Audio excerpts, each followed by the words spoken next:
Continuamos en Al Límite. Los secretos del dolor son como un juego sin manual, intentando descifrar qué está bien y qué está mal. Vías de comunicación @Al Límite en Twitter, Facebook e Instagram. WhatsApp 094-265-930. Mail allimite@guaná.uy.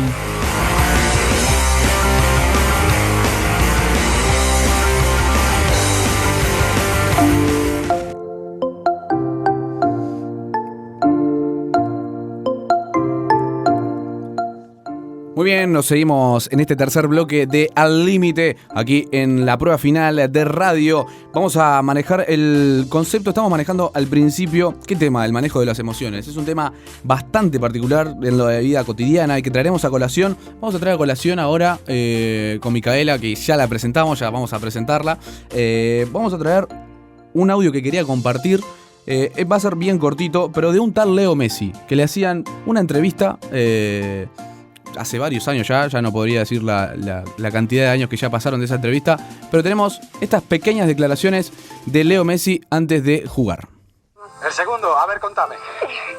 Saca el lateral Federico Rosso, Grigini la toca para Luca me la devuelve atrás y le pego ahí. 2 goles hiciste, ¿no es cierto, Messi? ¿A quién le querés dedicar este campeonato?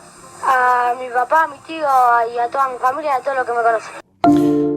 No era antes de jugar, había sido después de jugar, ¿verdad? Estaba describiendo uno de los segundos goles. Bueno, vamos a... que Messi también, es un tema que también estaría bueno para meterlo en la entrevista, para comentarlo, que ha sufrido presión, no solamente desde niño, sino que, bueno, desde estos tiempos también, que ha generado una comparación con Maradona en los medios argentinos y en todo el mundo, que bueno, hay dos disyuntivas por allí.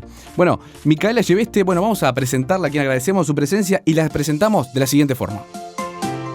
Micaela Echeveste es licenciada en Psicología, egresada en el año 2015 de Facultad de Psicología perteneciente a la UDELAR.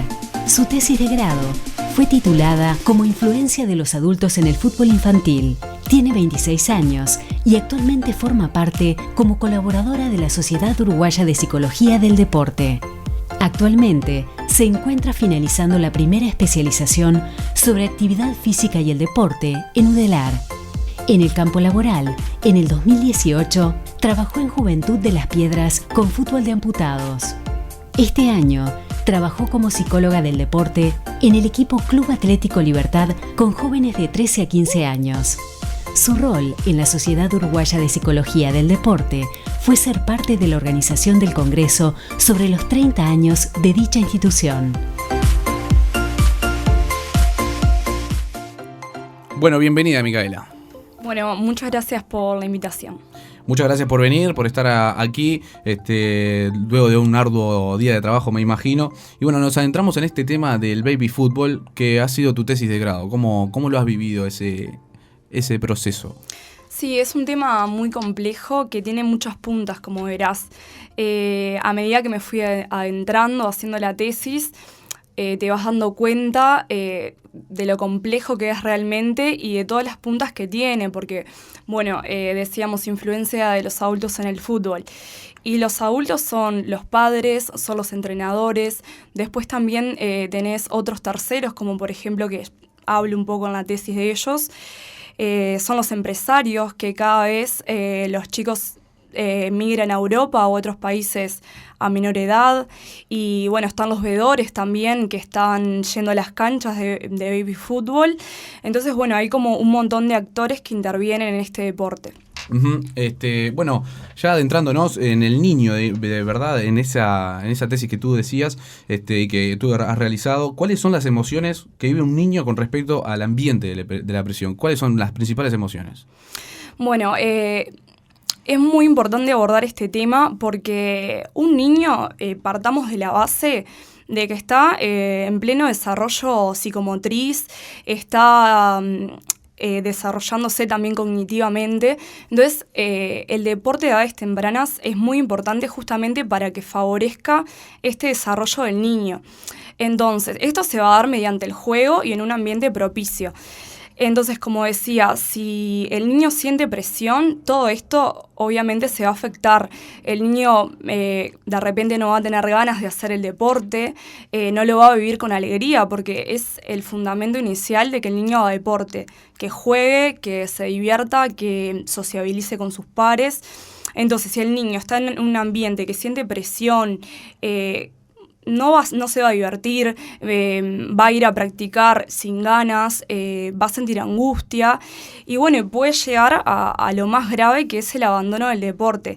Realizar deporte a edades tempranas es muy importante, porque eso significa después el niño a edades adultas va a continuar en la práctica del deporte. Sin embargo, si de niño tuvo una mala experiencia, es muy difícil que después de grande retome. Bueno, es también lo que se dice también a veces, que de 1 millón llega uno solo, ¿no? Bueno, sí, eso es cierto, es como un embudo.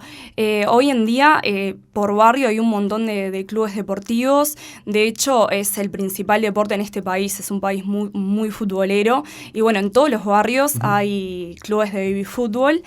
Y son miles los niños que practican este deporte, pero después al fútbol profesional va a llegar menos del 1%. Entonces, bueno, es importante empezar a pensar, bueno, ¿qué pasa con este niño que seguramente capaz que no llegue? Bueno, ¿qué pasa en el camino?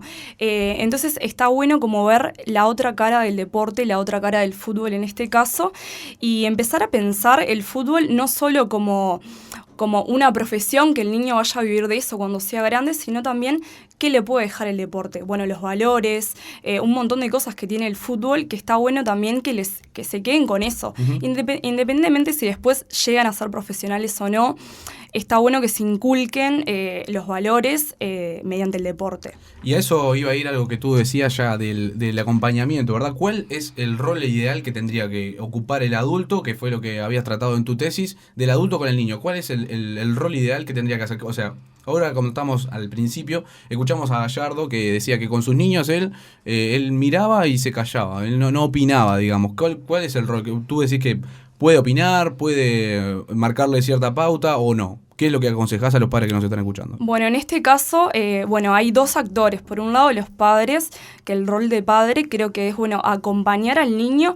Primero que nada, que el niño pueda elegir qué deporte hacer.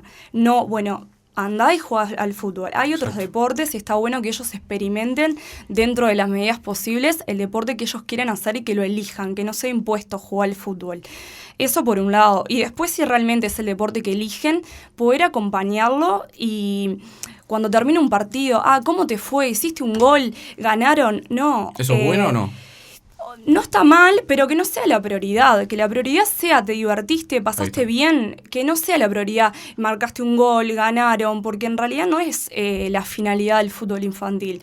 Ya va a haber momento para que lo importante sea el resultado. Después en formativas, a medida que van avanzando. Pero no debería ser al menos lo primordial a esta edad. Y esto va acompañado a lo que te decía, el otro rol, en este caso el entrenador. Exacto. Lo mismo, el entrenador es el referente para los niños y tiene que fomentar, enseñar valores, el juego limpio y que los niños justamente se diviertan adentro de una cancha, porque son niños y los niños tienen que jugar. Sí, existe toda una problemática allí con los diferentes actores del baby fútbol. A veces nos ha pasado en el trabajo de investigación, también en sociología, que he entrevistado a madres que me dicen, el técnico a veces llega por amiguismo, a veces. Y eso y a veces puede repercutir negativamente con el tema de que si lo pone o no. O sea, ¿cómo, como psicóloga, si llegarías a un club de barrio y ves todo ese escenario negativo, digamos, ¿qué sería la primera medida que tomarías? Sí, eso, con respecto a los entrenadores, es importante que los entrenadores realmente estén formados para trabajar con niños, que no lleguen por amiguismo. El tema de también hay que estar, posicionarnos en Uruguay. Estamos en Uruguay y los clubes no tienen medios económicos, a veces para hacer contrataciones, a veces no tienen un entrenador, mucho menos un psicólogo, o sea, es muy difícil esto. Pero yo creo que el rol de un psicólogo tendría que ser, trabajar mucho con los padres, explicar todo esto de cuál debería ser como el principal objetivo de que el niño practique ese deporte. Y por otro lado, como una fuerte también formación con los entrenadores. Uh-huh.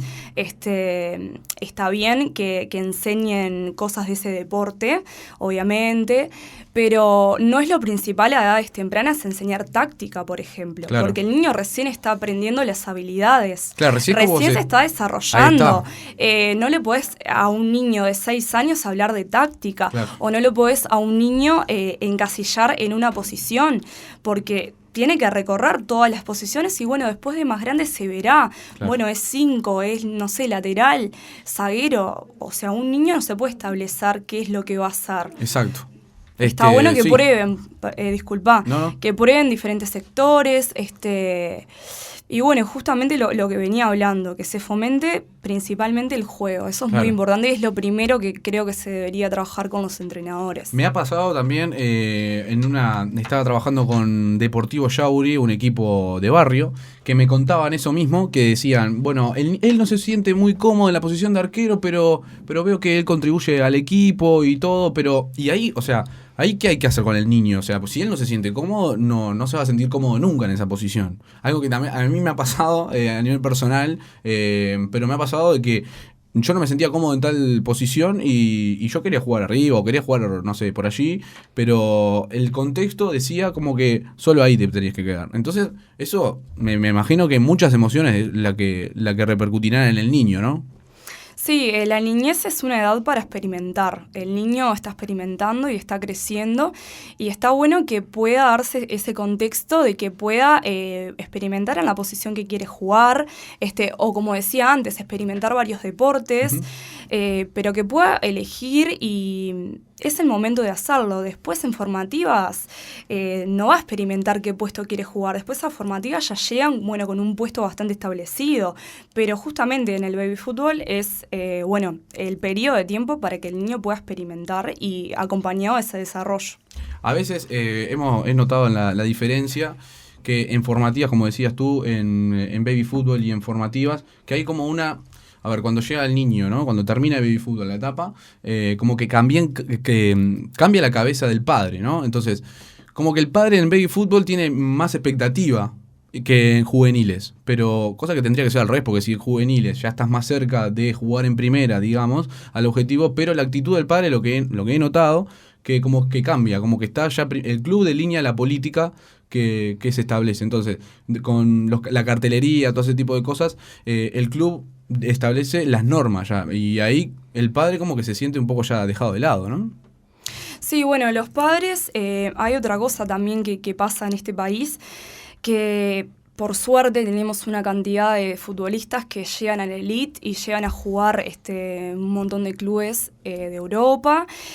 Entonces hay como una idea de la salvación, uh-huh. Bueno, del salir a jugar a otra parte, de salvar a la familia, y a veces lo que pasa es esto, que hoy hablaba de los representantes, de los empresarios, sí. A veces pasa que el niño está en baby fútbol y aparece alguien que puede vislumbrar habilidades del niño y aparecen ofertas, empiezan a aparecer ofertas a los padres. Y a veces son familias de contexto críticos o vulnerables y es a veces muy fácil la tentación de caer en todo esto. Entonces ahí también aparecen como las presiones y ver al niño como la salvación de la familia. Eso también es un tema muy complejo a nivel social también. Claro, y ahí ¿cómo se analiza, Mica, en ese sentido? Y ahí es como decía, es un tema que tiene porque en un lado está el dinero, ¿no? O sea, está el dinero. Exacto. O sea, en un libro que escribe Jorge Señorás de La cara oculta de Baby Fútbol, cuenta la historia de que, le pusieron la valija, abrieron la valija y el tipo allí como diciendo, todo esto vale tu hijo. Y ahí, ¿cuáles son qué juega en la cabeza del padre? ¿Y como psicóloga, cómo tomarías ese caso, digamos? Sí. Que alguien que no sabe si salir de pobre, digamos, o si no, después está la prioridad del niño. Capaz que el niño quiere ser cantante. Sí, yo creo que siempre debería ser la prioridad del niño. No debemos perder de vista eso. y el adulto es ¿Cómo el haces para no responsable hacerlo? de ser... ¿Cómo? ¿Pero cómo haces para denegar una oferta así millonaria? No, yo no te ¿Qué digo, podría no, ser? yo no te digo de negar. Eso va a ser una decisión de cada familia. Claro. Pero lo que yo digo de priorizar el niño en el sentido de que se puede aceptar o no esa oferta, pero que no pierda el interés por el juego, porque a veces pasa eso también, cuando empieza a aparecer otras cosas y el niño empieza a sentir esa presión, capaz que pierde el interés por jugar, porque de repente se convierte en una maquinita que tiene que jugar al fútbol y de repente pierde las ganas.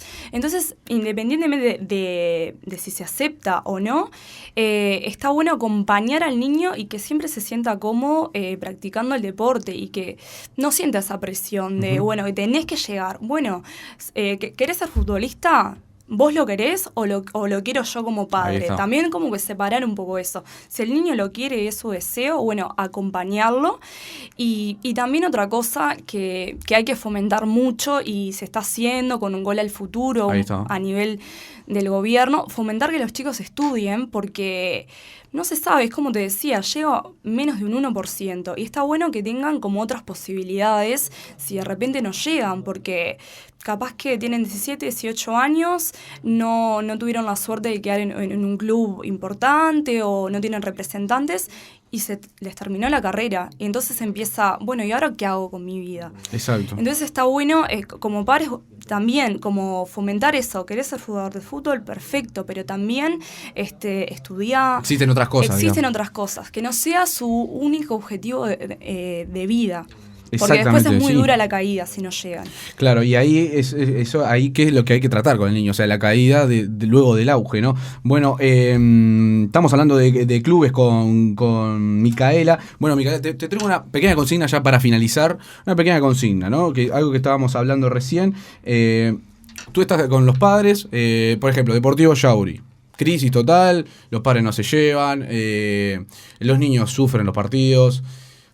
Asumió Micaela como entrenadora, pero también tiene el rol de psicóloga, sabe que ya sabe tratar la dinámica. ¿Cómo sería tratar con esos padres que no se hablan, que no se hace nada, que los niños sufren?